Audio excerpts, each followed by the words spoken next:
ভাই আজ আমরা কথা বলবো স্মার্টফোনের সবথেকে ইম্পর্ট্যান্ট কম্পোনেন্টকে নিয়ে। আর এই ভিডিওটা দেখার পর 2026 সালের এই পাওয়ারফুল ফোনের জেনারেশনে আপনাকে কেউ পাগল বানাতে পারবে না। আশা করি আপনারা সবাই জানেন যে স্মার্টফোনের জন্য তার প্রসেসর কতটা ম্যাটার করে, কিন্তু আজ আমি আপনাকে বেসিক নলেজ দেব না। হ্যাঁ, আমি আপনাকে বলবো না যে কোনো প্রসেসর ভালো, মিডিয়াটেক ভালো নাকি স্ন্যাপড্রাগন ভালো নাকি ইউনিআই এসওসি ভালো আর নাকি এক্সিনোক্স ভালো, এইগুলোর মধ্যে কোনটা ভালো এটা আপনারা আশা করি সবাই জানেন। এটা বেসিক নলেজ, আর আমি আপনাকে বেসিক নলেজ দেব না। আমি আপনাকে একদম 2026 সালের এই মুহূর্তের গাইড দেব, কারণ প্রসেসর কি, প্রসেসর কিভাবে কাজ করে এইগুলো আপনারা সবাই জানেন। আর যদি এইগুলো আপনারা সবাই জানেন তাহলে আপনাদের জন্য একটা কোশ্চেন, আচ্ছা বলুন তো প্রসেসরের সব থেকে ইম্পর্টেন্ট পার্টসটা কি?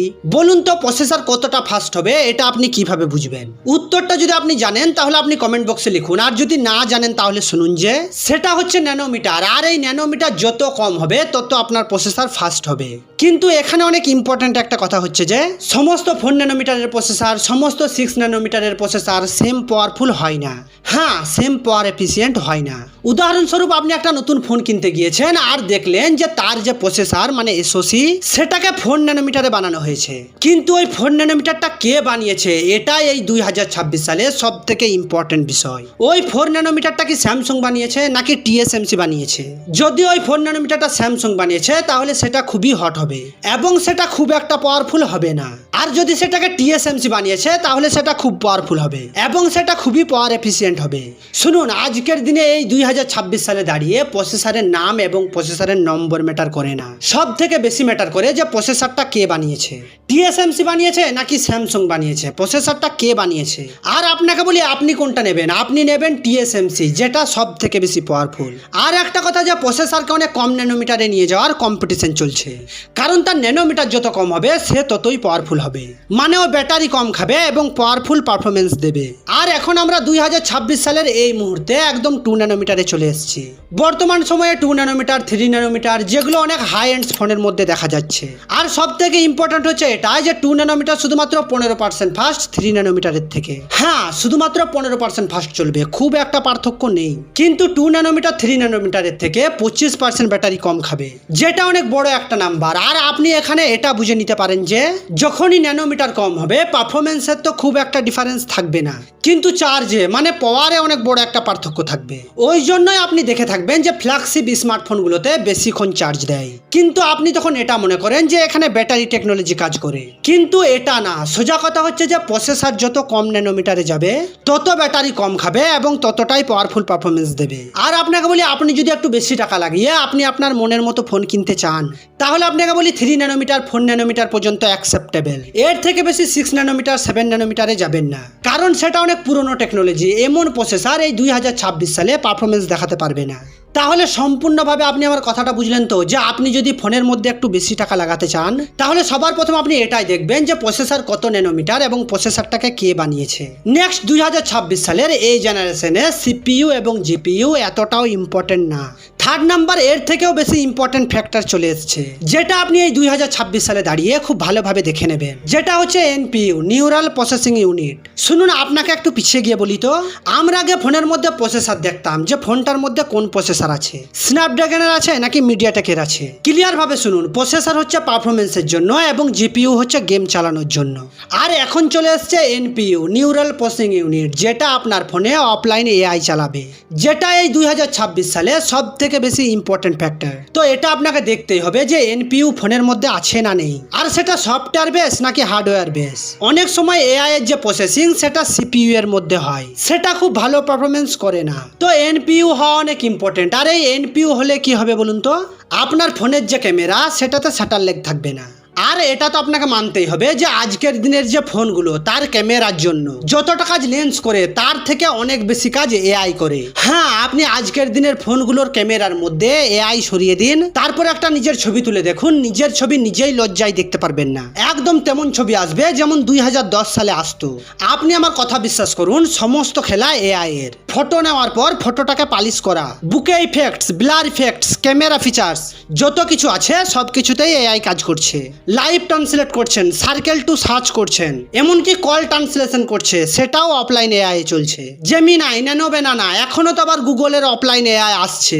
এইগুলো সমস্ত কিছু কার উপর কাজ করবে? এই এনপিইউ এর উপর, যেটা এই 2026 সালে দাঁড়িয়ে সব থেকে বেশি ইম্পর্টেন্ট। তাই যখনই ফোন কিনতে যাবেন খুব সুন্দরভাবে দেখে নেবেন যে এনপিইউ আছে তো, যেটা একটা হার্ডওয়্যার।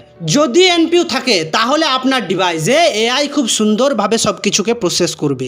এরপর নেক্সট যেটা আপনাকে খুব মনোযোগ দিয়ে দেখতে হবে সেটা হচ্ছে থার্মাল থ্রটিং। আর মজার বিষয় কি জানেন, যে এই সব বিষয় নিয়ে আপনার সাথে কেউ কথাই বলে না। হ্যাঁ, কোনো ইউটিউবার এই সব বিষয় নিয়ে কথাই বলে না। তো প্লিজ আমি আপনার কাছে রিকোয়েস্ট করছি, আপনি যদি প্রথমবার আমায় দেখছেন তো দয়া করে একটা সাবস্ক্রাইব করে দিন, কারণ আপনার সাহায্যটা আমার অনেক দরকার। যেটা হচ্ছে থার্মাল থ্রটলিং। তো এবার আপনার মনের মধ্যে কোশ্চেন আসবে যে এই থার্মাল থ্রটলিং কি, যেটা অনেক ইম্পর্টেন্ট। তো এটা হচ্ছে যে যখন আপনি আপনার ফোনটাকে লং টাইম কন্টিনিউয়াসলি ইউজ করেন তো তখন তো আপনার ফোন গরম হবে, আর যখনই আপনার ফোনের প্রসেসর গরম হয়ে যাবে তখনই তার পারফরমেন্স 100% থেকে 50% নেমে চলে আসবে।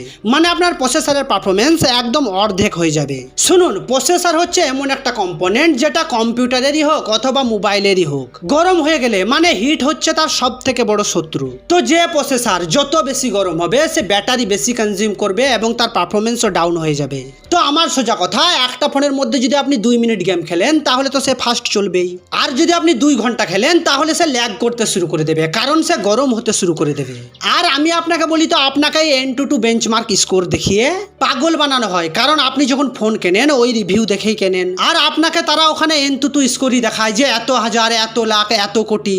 কিন্তু আমি বলি এই 2026 সালে AnTuTu বেঞ্চমার্ক স্কোর দেখিয়ে আপনাকে পাগল বানানো হয়, কারণ সেটার প্রসেসিং চলে 2 থেকে 3 মিনিট, যখন ফোন একদমই গরম থাকে না, তাই সে তখন ভালো পারফর্ম করে।